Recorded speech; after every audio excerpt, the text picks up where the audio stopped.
As somebody with ADHD and who is multi-passionate, don't ask me that. I feel so overwhelmed by that question. But what is my purpose in life in this stage or this season? Oh, that helps me stay in alignment. It helps me not chase the wrong things or go like shiny object syndrome, which I am prone to do. Hey, my name is Jenna Kutcher, and I am obsessed with all things business, marketing, numbers, and helping you to navigate both the messy and the magical seasons of this thing called life. I'm a small town mama who took a $300 camera, grew a successful photo biz, and now I work from home and run a 7-figure online business. I teach you the tried and true secrets to building a career you adore. Shy away from the real talk? No way. Money, hardship, growth, loss, and marketing are all topics we discuss here. Think of this as your one-stop shop for happy hour with a gal pal mixed with business school. Pull up a seat, make sure you're cozy, and get ready to be challenged and encouraged while you learn. This is the Goal Digger Podcast. I was just talking to a friend the other day just about how life unfolds for us and how we are always learning. And a lot of times hindsight is 2020. Areas that we got wrong, areas where we messed up, areas where we were questioning. Those times in our lives really stretched us and helped us grow. And it's funny because I honestly don't have a lot of regrets, especially in life. But if I'm being honest, there are a few things that I do regret in my business. So today I'm going to look back over my decade plus in entrepreneurship and talk about some of the things I wish I didn't do, the things I wish I would have done sooner. I've got a handful of things that I am confident to admit that I actually do regret from my business journey. And in this episode, you're going to hear them. That is the heart of the Goal Digger Podcast, and it always will be. I want to talk about the good, the bad, and the ugly, because here's the thing. I want you to see the growth that you deserve. And I want for you to skip as many of my regrets as possible if they're aligned with you. So let's dive on into the things that I regret in my business journey that inform my decisions for my future as I continue to move forward. It's all a little overwhelming, isn't it? Help desk software, payment processing, email marketing tools, blogging platforms, SEO tools, deal management tracking. Goal Digger, take a deep breath, because you don't need more tools to get more out of your business. You just need HubSpot. Their all-in-one customer platform is a dream come true for you and for every member of your team. With best-in-class campaigns and workflows to generate more leads for marketing, category-leading pipeline management to help sales close more deals, powerful AI chatbots, and a knowledge base to help service teams scale, HubSpot is built to deliver results and revenue faster to help your business grow. So dump the disconnected tools and the chaos that comes with them. Discover what HubSpot's all-on-one platform can do to streamline your business. Visit HubSpot.com to grow better today. HubSpot.com.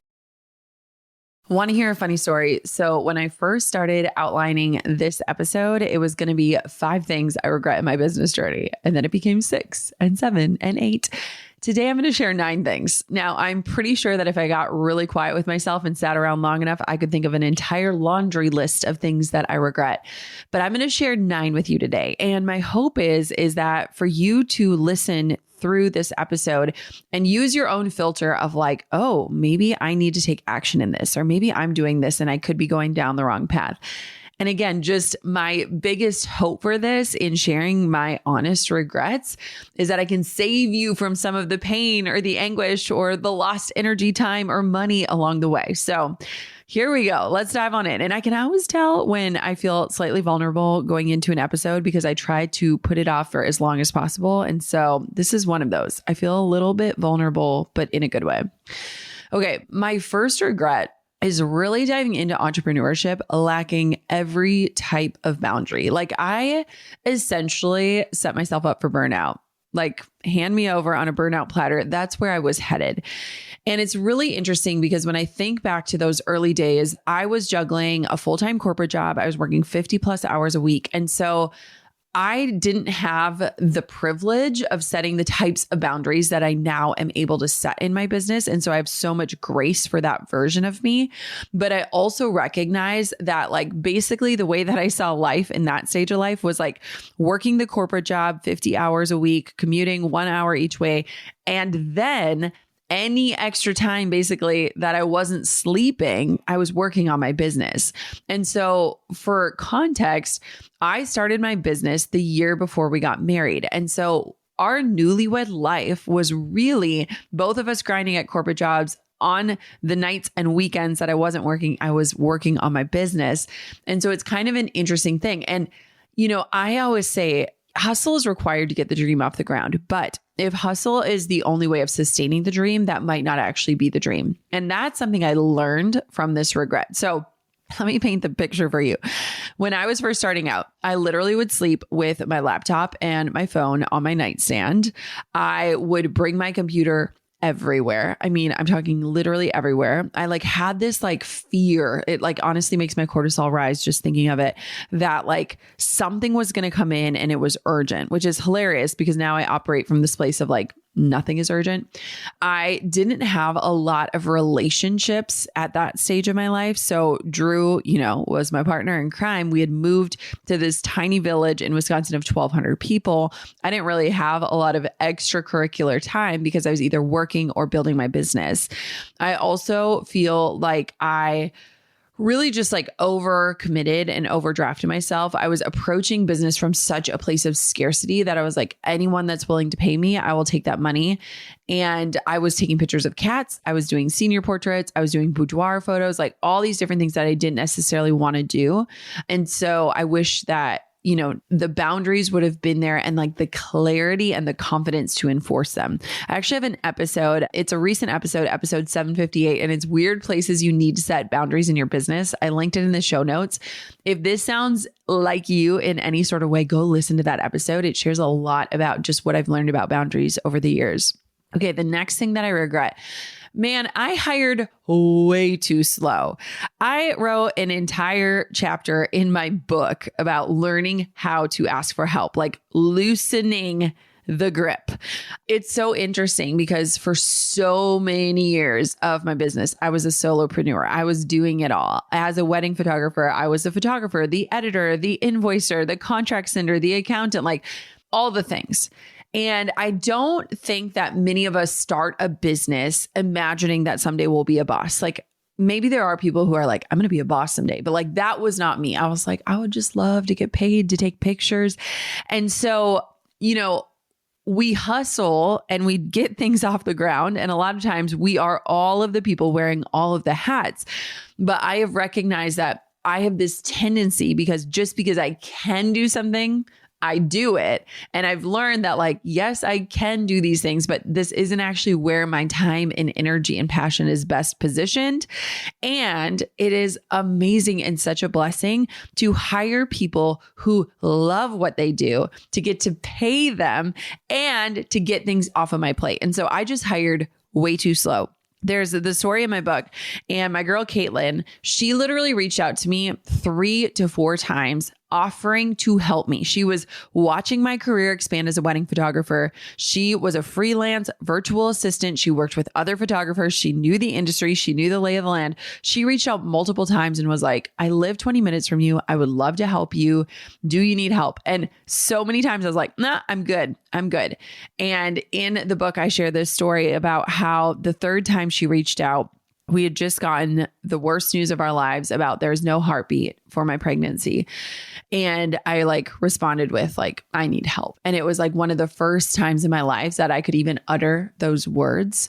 But that set me on this trajectory of learning how to ask for help and get amazing help. I couldn't do what I do without my team. And that was just something that I'm man, I probably would have saved myself from burnout if I would have gotten help earlier. I also would have understood that I'm not alone in entrepreneurship a lot earlier. So hiring too slow. And it's interesting because even to this day, I don't want to have a giant team. We have about 9 people on my team, 10, 11 maybe with contractors. There's nothing inside of me that appeals to me when people have teams of 20 and 30. I don't want that. That's just not the type of business I want to run. I want to run a really lean and tight team. And so, I still have that tendency of we don't need to hire. We don't need to hire. And I feel over the years, I've gotten really good at kind of loosening up on that, loosening the grip, letting go of control and getting help. Okay, this next one might actually surprise you. I haven't spoken about this on the podcast yet, but it is something I've been thinking about so much in my life and having private conversations. And so we're bringing it to the pod. This one might be shocking. My regret is blurring the lines between my personal brand and my personal life. Wait, what? The woman who told us all we need a personal brand has regrets about this? Okay, let's dissect. This is a very nuanced debate, but I'm going to just bring you into the thoughts I've been having. Even just a few years ago, I would have told you, if you looked me in the eye and said, do I need a personal brand? I would have said yes. And I do believe personal brands are so powerful. Having a personal brand has given me so many opportunities to evolve, to share all of the different multifaceted ways that I love to create and consume and share with the world. And having a personal brand is amazing in so many ways. But I believe that while there is so much power in having a personal brand, there are also limitations and there's an expense to it. I have really been asking myself this question of where does the brand end and the human and the life begin? And this might not actually be shocking to you, but it is surprising to me in so many ways because for so long, my life was the brand. And I love that because I love sharing my life. And when I get to the heart of what I do and why I do it, the heart is that I want to help women build businesses they don't hate, to live lives that they love. And I am at this place in my life where I love my life. I love my life more than my work. And that might not sound shocking, but for a lot of entrepreneurs, you get it. I love the things outside of my work so much. And if I don't share my life, people don't necessarily connect to why do you care about marketing so much? Or why do you teach about entrepreneurship? Or why do you love entrepreneurship? I love entrepreneurship because it's afforded me this life. But I am trying to figure out where the content ends and the life begins, where the personal brand stops and the personal life starts. And I'm trying to figure out, how do I want to show up online? Quite frankly, because my life is either I'm with my kids and I'm hands-on mothering, which I don't really show much of anymore, or I'm working behind my laptop, which isn't exciting to watch. And so I'm what is the content? What is the point of creating content that isn't exemplary of my actual life, but my actual life might not look very exciting. And then when I'm actually living my life, I'm not on my phone and I'm not documenting those pieces of it because it feels so sacred. And so this is the conundrum in my head. So what is this regret? Just figuring out, and I think getting very clear on these are parts of the brand. These are parts of my life that I feel comfortable sharing and giving out to the world. And these are the things and the sacred pieces of my life that I will put boundaries around and keep just as my own. And getting really clear on that in each stage and season of my life, because it's going to look different as my life changes, as my daughters grow, all these different things. In fact, it's really exciting, but in an upcoming coaching episode, I had this huge aha moment for myself while I was talking with Savannah Timofey about how if you don't show the life, people don't understand how you can work in a different way. And for me, I already said this, I love entrepreneurship because I love the kind of life it affords me. And so therefore, my life should be a part of my content so people can see that there's a different way to be an entrepreneur. But anyways, that episode is dropping in a few weeks. So just make sure you are subscribed. You do not want to miss that one. It was so wild. While I was coaching, I was wait a minute, I need this as well. My next one, I'm going a little bit woo-woo. Stick with me. I don't want to lose you. My next regret is operating out of my masculine energy, just this level of force. And let me just say very quickly for people that are not familiar with masculine and feminine energies, it's not about gender. It's not about man and woman. It's about just the different sort of energy and drive that you are using. And it's really interesting because I've been doing therapy over the last year. It's been very transformative for me. And one of the unconscious beliefs that I've carried, especially as an entrepreneur, is just that I can do everything with sheer force. If I just work harder, everything will be okay. I need to get ahead, to stay ahead, to get ahead. Those are these beliefs that I've had that have absolutely contributed to my success in so many ways. But I also am starting to recognize that I have lost parts of myself, or maybe I've never even explored them, of I say that I want more peace and ease, which I really do. And so I have to lean into more flow energy and less force, more trusting that the right things and the right opportunities will come at the right times, not saying yes to everything, not just pushing through and pushing harder, but really like checking in with myself. And it's really funny because I will never forget a conversation I had with my friend, Tigo Nejan. She's an emotional intelligence expert. She's an amazing human. And I told Tigo, I said, so I'm very like masculine in business and I'm super like feminine in motherhood and marriage and my relationships. And she like looked me in the eye and she's like, you do know like that's not true. And like, you can integrate like both of these things. And I was talking about how like, I don't want to be emotional in business. I want to be like emotionally available for relationships. And I was like, okay, again, you can't just like shut off your feelings. And I'm speaking to an emotional intelligence expert here. And so I have just been learning so much more of like how to actually slow down, enjoy the slowness, be more mindful, really asking myself, okay, what is the point of this? And getting really clear. We've been slowing down our output. We've been protecting our schedule as a team. We've been leaving a lot more room for margin. Like these summer months feel light and airy, just as I wanted them to. And so I've just really learned that, you know, from a young age, I was a very intense gymnast and I was the kind of person who would be, you know, doing my homework during lunch hour and recess and on the bus and like any spare time, because basically after school, I would go to the gym until 8:45. I'd go home, go to sleep and do it all over again. I did gymnastics 4 days a week, 5 hours a day. And that was as a child. And so I learned from a really young age of like how to be super disciplined, how to just put your head down and put the blinders on. But I also didn't necessarily learn how to be carefree and joyful and all of these other things. And so I feel like there's a lot of unlearning and relearning here, but I've just really recognized that so much of my business up until recent years was just like straight out of force. And I think that there's room for both. I think that there's room for force and flow. And I'm learning how to integrate all of that so that I don't feel like I'm totally changing my persona based on if I'm working or mothering. Like I am me and the wholeness of me and the whole expression of me. Again, wooey. If you didn't like it, listen to this one. Okay, next regret. Oh my gosh, not prioritizing my health.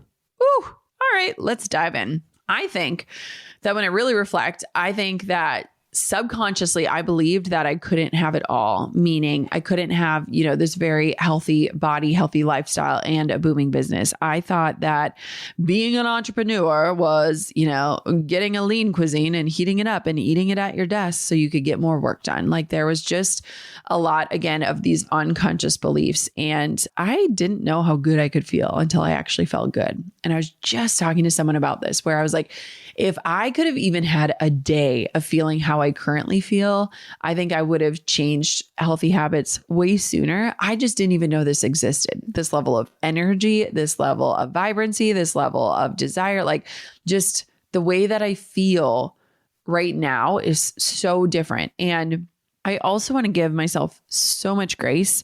You know, those early years of entrepreneurship were just like growth and scale. And then we went into our season of loss. And when I really look at it, over the last 7 years, I've been pregnant 4 times. I've had 2 miscarriages, 2 surgeries for those miscarriages. I've had 2 pregnancies, had to do extra hormones. I have breastfed for 4 years total, collectively, between my 2 daughters.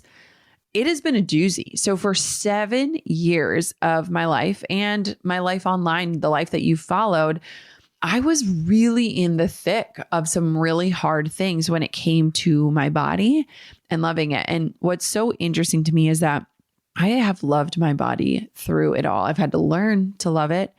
And my health journey isn't even necessarily about my body. I do feel better in my body, but I needed energy to do the things I wanted to do, to be the type of mom I wanted to be, to launch my book in the way I wanted to launch it, to record these podcasts, to be able to do and operate at this high level. And I knew that I needed to make changes. And so, you know, it's really interesting to me because I think, and I see so many entrepreneurs put their health on the back burner. And there's that thing of like, if you ignore your body, it's going to like make you pay attention. Right. And so it's like, you can put your health on the side for a little while, but you can't do it forever. And I can get so much more done. I know this isn't about being productive, but because of the energy I have, I can get so much more done in such a smaller amount of time. Like, I'm like, damn, if I would have had this energy like 5 years ago, what could I have done? But I think I needed to do everything in my own timing. And so if you're more curious about some of my health related episodes, we have linked them in the show notes. There's an episode number 638. I do an Ask Me Anything episode all about your top health questions. That's one of my top downloaded episodes of 2023. Episode 735, I do an interview with Tina Anderson of Thrive Health. We love their probiotics. We call them belly gummies for my girls. Episode 760, I share about my recent experience of starting therapy to better my mental health. Like, just health is so holistic. And I just really wish that I would have paid attention to it sooner. I think I would have felt so much better across the board. You can also hop onto Instagram if you want more resources and just DM me the word health on Instagram, and I'll send you my favorite health resources too. So I just wanted to drop that. Okay, we're getting back into the business field after floating around in the more personal stuff. Next regret is not operating from clarity or really specific data. So to give context, I have always been a numbers person. I think that a lot of my business success is because I actually love business and I love looking at numbers. I was on the math team. I love doing math equations. Numbers give me clarity. But that being said, I hadn't made the investment to really invest in getting super granular, having like data systems set up in my business to provide the level of clarity that I want in the work that we're doing today. And this is definitely more nitty gritty. This is not if you are just starting out as a business owner, though I would argue that there are numbers you should be looking at in your business to give you that clarity. But when I look at the last decade, we were kind of shooting in the dark a little bit. Like we were, setting goals and being like, well, this sounds good. Like we don't really know how we got this goal, but this sounds good. Let's go for it. And now things feel a lot more scientific, which is both good and bad as a creative person. But I truly understand what is working, what's not working, what we need to tweak and change so that we're not trying to constantly reinvent the wheel. A lot of entrepreneurs create chaos. It's just some of our tendencies. And what is amazing about having such clarity now is that I can make really data-driven decisions with confidence that allow us to, instead of starting from the ground up or starting from scratch, we get to take what we've already created and just make it better and optimize it. And so it's interesting as we've really introduced in more data, we've been looking at like over the years, my team and I have created these amazing systems. Like we run my whole business on systems and rhythms and they've worked so well. But it's kind of funny because when we hired the data team, they would ask me like, okay, well, why do you blog at this frequency? And I'm like, I don't know. We just have always done that. And so it's like, helped us ask better questions and get data that isn't just interesting, but it is actionable. And so, something that we're currently doing that we haven't done, since 2020, which feels like yesterday, but is also 4 years ago, is like, we are currently combing through our library of freebies to see, okay, which one brings in the most leads, which one converts the most sales, where can we optimize these? How can we give people a better welcome experience as they join our email list? Like, what does that look like? And so it's like, we have all of these things built and now we have the data to really help guide our plans forward. And it actually creates less work than creates more work because we know with clarity what we need to work on. And so I think this was just a really powerful move that we made. And so if you are curious about some of the data insights that we have, I actually did an entire episode about it. It's episode 762, From Data to Direction, 5 Interesting Insights from Our Business Numbers. And I've linked it in the show notes for you. It's a really good episode where we're actually sharing like what data we're getting, where we're getting it from, and how we're using it, if this one piqued your interest. Okay, the next one, it's a little juicy. Partnering with people whose business values didn't perfectly align with mine. And I say this with love because I have so many amazing friends in the industry who are really hard workers who really want to make a difference. But I have been able to peek behind the scenes into many different businesses over the years. And it's really interesting because you start to see that like some people have a persona. Some people approach things in a what's in it for them mode. And you start to see when you can kind of get the real glimpse into organizations and businesses, you can see things that you didn't necessarily know were there. Some people's strategies and sales tactics just don't necessarily align with mine. And so there's been a few different circumstances over the years where, I really believe in an offer and I love to share it with my audience, but then I recognize the selling doesn't really align with the way I like to sell, or it just feels a little slimy or a little sleazy. And that's not how I like to sell. And so it's really interesting because I think I've just gotten better at discerning who can I fully back with confidence and know that they're going to take care of my audience with love and serve them super well. And it's something you're constantly learning, right? You don't know what you don't know about people, about businesses, about organizations, about tactics. And so I've learned a lot, and I've just learned that aligning yourself with people is a privilege, and figuring out okay, do they walk the walk? Do they talk the talk?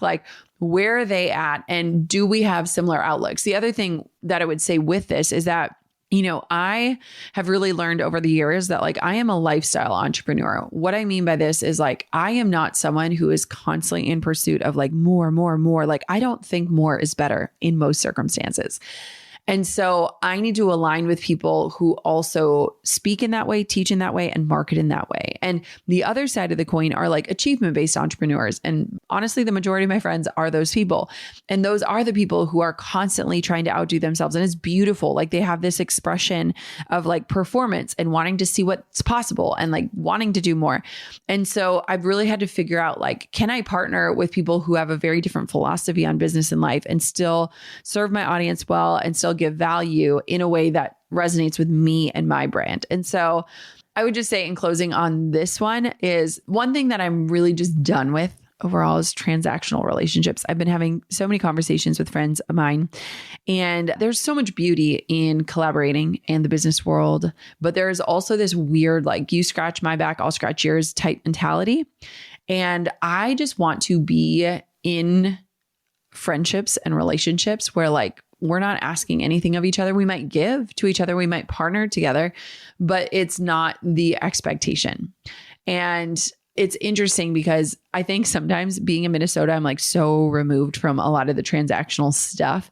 I feel like my friends in the cities, it's you come to my event, I come to your event, then you're at events every day of the week. And that is just not my life. But, figuring out who to partner with, who to align with, who to be friends with, who to trust and let in. Those are all things I've learned and have regrets around. Okay, we're almost to the bottom. Chasing the wrong things. Big regret. Chasing the wrong things. Question for you. Have you ever, set an amazing goal for yourself and you go out and you achieve it and it doesn't feel the way you thought it would? It's you climb up to the top of the mountain and the view is nothing like you were expecting. I think most of us have been there. One of my superpowers is that I am really good at running things through my own filter. And I can also see times in my life or my business where I forgot to do that, or where I didn't trust my intuition or my gut, where I said yes to the wrong things, which meant no to the things that really matter.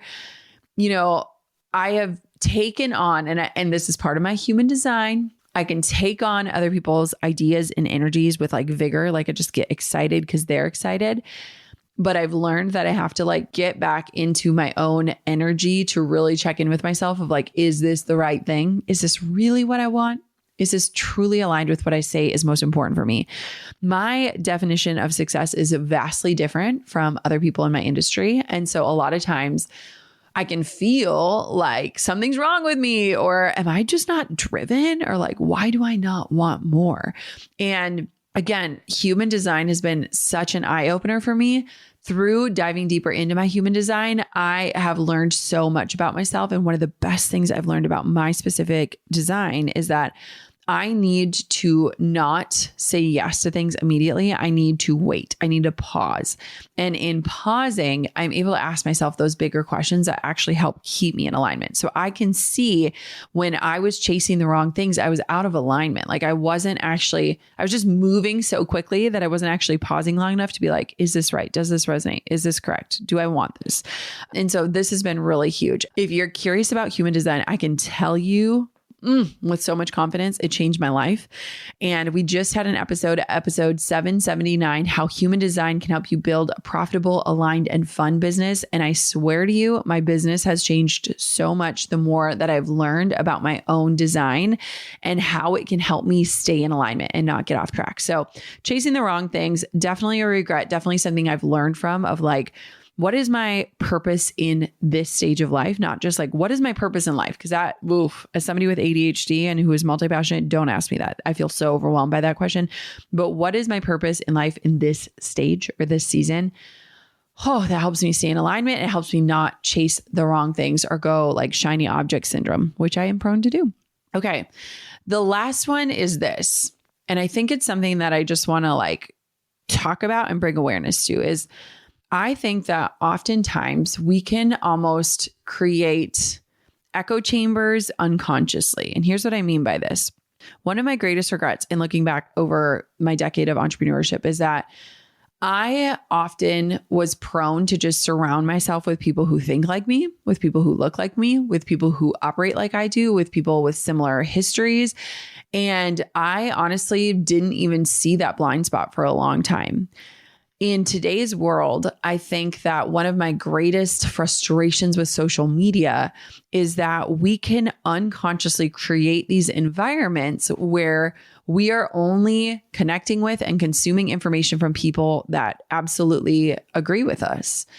And I think that in my journey and in expanding my circles, in bringing more diverse guests onto the podcast, we have had over 30% of our guests be women of color since 2017 on this show. And I think it's closer to 40%.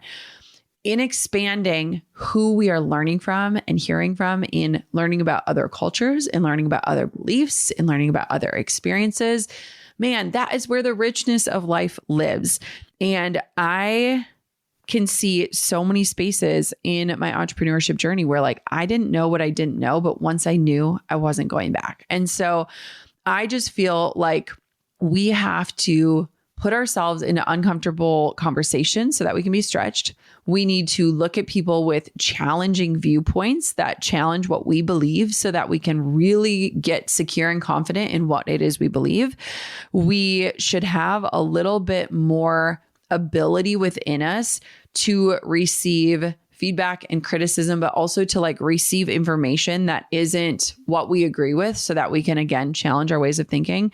And so I just feel like when I look back at my early days and just look at like my circles and who I was surrounding myself by, I was missing out on the richness of life, the richness of relationship, and just learning so much. And so that is just something that I regret, and something I would challenge you to is like, look at who you're following on the internet. Like, are you following people who don't look like you? Are you following people who don't believe exactly the way you believe? Are you following people who don't do business the way you do? Like, just how are you bringing in more dimension into conversations and into your life? And that's absolutely an area where I can say I have regrets and I had blind spots. And that's an area where I've just consistently been challenging myself in. All right, we did it. A lot of regrets, hey? Reflecting on entrepreneurial journeys is really interesting because I think we are faced with this confronting experience of looking at decisions we've made and actions we've taken or missed opportunities that we wish we could go over and redo. But here's what I want to say is that while I can confidently share these regrets, I also can see how they led me to where I am today and how they were beneficial. And while they are regrets, I don't think I would do things differently. I think everything unfolded just as it should. And I feel like life is so beautiful in that way and so rich in that way.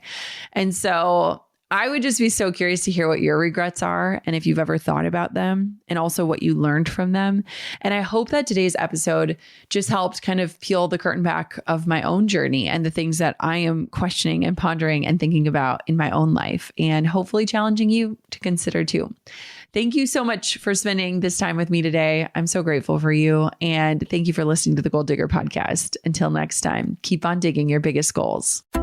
I'm over here giving you a virtual high five because you just finished another episode of the Goal Digger podcast. Did that go by way too fast for anyone else? If you want more, head over to goaldiggerpodcast.com for show notes and all the discount codes from today's sponsors. And if you're looking for a new crew of movers and shakers like you to bounce ideas and ask questions, be sure to join my exclusive community for Goal Diggers on Facebook. The link's waiting for you at goaldiggerpodcast.com. Hey, Goal Diggers. Lately, I've been getting excited to finish furnishing our new home, which is why I want to tell you about a brand that we absolutely love, which is Article. I have been a fan and a customer of Article for years. I'm always blown away by the curated assortment of furniture styles they offer. They have mid-century modern, coastal, industrial, Scandinavian, and even boho designs. There is something for everyone, no matter your taste. In our last house, we had their sofa and leather chairs. At our lake house, we have their dining table and chairs. We also just ordered some of their outdoor furniture for our new patio. Like, if you can't tell, we are obsessed with Article. The quality and style are top notch. Article's online only model means that they can offer some great prices with fast and hassle-free delivery. Pick the delivery time that works for you, and they keep you updated every step of the way. Article's customer is also amazing. They're knowledgeable, friendly, and always there when you need them. If you're like me and you're itching to give your home a makeover, I highly recommend checking out Article. They believe in delightful design for every home, and thanks to their commitment to style, quality, and affordability, it's never been easier to transform your space. Article is offering our listeners $50 off your first purchase of $100 or more. To claim, visit article.com/goaldigger and the discount will be automatically applied at checkout. That's article.com/goaldigger for $50 off your first purchase of $100 or more.